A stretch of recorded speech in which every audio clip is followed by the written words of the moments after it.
Terra is very important to me personally. It really enabled me to bring sustainability into my thinking and, you know, to take that with me on all of my other projects. The opportunity to not only design but then execute and then see in operation a project such as Terra is a very valuable and memorable experience.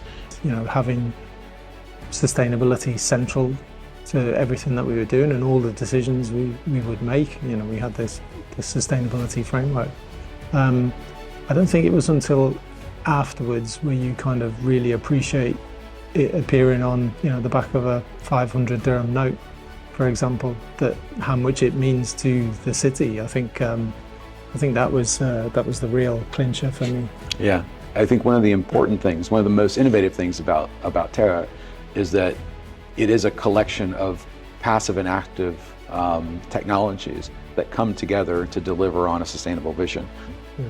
And I think I quite like the fact that it's, you know, some elements are very obvious, some elements are very subtle, and, you know, some elements you wouldn't even know unless you were told about them. So, you know, things like the fact that we embedded the building down into the ground to take advantage of, you know, the kind of the thermal mass, and, you know, how we orientated the building so that we captured the kind of the prevailing winds to keep it nice and cool for visitors who were entering, and things like the canopy itself. You know, I mean, the canopy for a cantilever, you know, we have like 85-meter cantilevers, but it's so efficient because it kind of captures the geometry to make it more efficient. And that extends to the users as well, the occupants, and as we were speaking earlier, that there's a dependency of the building on the occupants.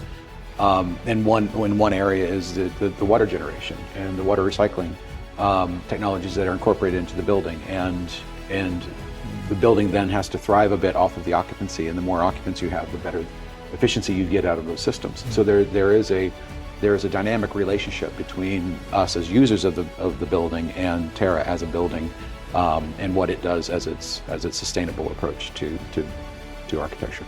The takeaway is that sustainability within the built environment or within your everyday life is achievable at almost any scale, and it's about the approach. And I think that Terra does a wonderful job at both as a representation and demonstration of sustainability in sort of the building and construction world, but also in a way that allows the generation of new conversations around that sustainability.